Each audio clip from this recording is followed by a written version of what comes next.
Bueno, quería reflexionar sobre esta discusión que se está dando en la sociedad, en un sector de la política, del empresariado, del sindicalismo, que tiene que ver con la implementación de la ATP, la asistencia de emergencia para el trabajo y la producción. Este pago del 50% a las empresas, el 50% de los salarios para los trabajadores de las empresas. Discusión que hoy se plantea claramente en la etapa de página 12 y hace referencia al malestar de algún sector del sindicalismo por el alcance de esta medida. Es una discusión importante la que se está dando y me parece que además es sano evidenciarla, no ocultarla, porque también es sano que una sociedad esté discutiendo esto, sobre todo cuando venimos de discutir sistemáticamente en los últimos años las topadoras de Manijuán, o si a Nisman los mataron 2, 5 o 15 personas dentro de un baño. Quiero decir, salir de la idiotización mediática y colectiva y pasar a discusiones que realmente hacen al ordenamiento social, a los criterios de justicia en una sociedad, la verdad es que mucho es más sano, al menos suena más maduro. ¿Qué estamos discutiendo? Si está bien o está mal, si corresponde o no que enormes empresas a las que les sobra el dinero, que además son actores de un poder económico que disputa intereses con el Estado, que además se evaden, que además fugan capital, deban cobrar o no este beneficio. Lo que se está discutiendo en el fondo es si esto es una medida justa o no. El criterio de justicia empieza a instalarse como discusión en la sociedad. Y también el criterio de necesidad. La pregunta que surgen es, ¿en serio que Techino Latam necesitan esta ayuda? ¿Es justo que la reciban? ¿Es justo que haya pymes que quedaron afuera de este beneficio? Y TIC, por ejemplo, no.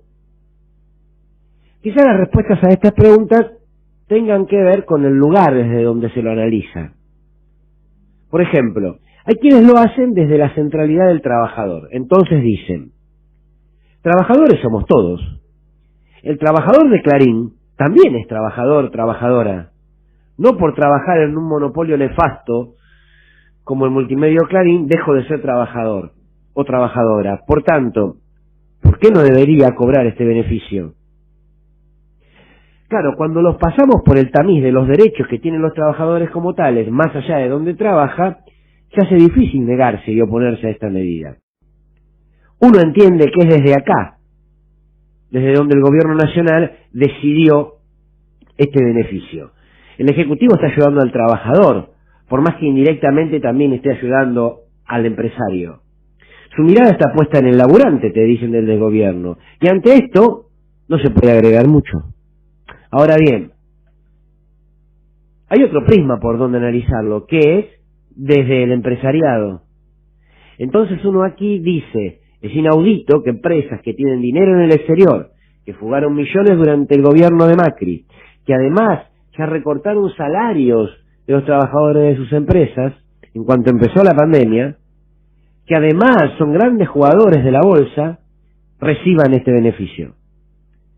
No puede ser que aceptemos, como sociedad, que estos poderes concentrados de la economía sean socialistas en las pérdidas y capitalistas en las ganancias. Cuando ganan y ganan, más allá de que el pueblo se empobrezca mientras ellos se enriquecen, se la quedan ellos. Como pasó estos últimos 4 años con Macri, y se la llevan afuera. Pero cuando el país se desarma, por un caso excepcional como es esta pandemia, y ellos empiezan a perder un poquitito, nada más, exigen solidaridad, exigen igualdad, y le exige al Estado que los ayude a enfrentar esta situación.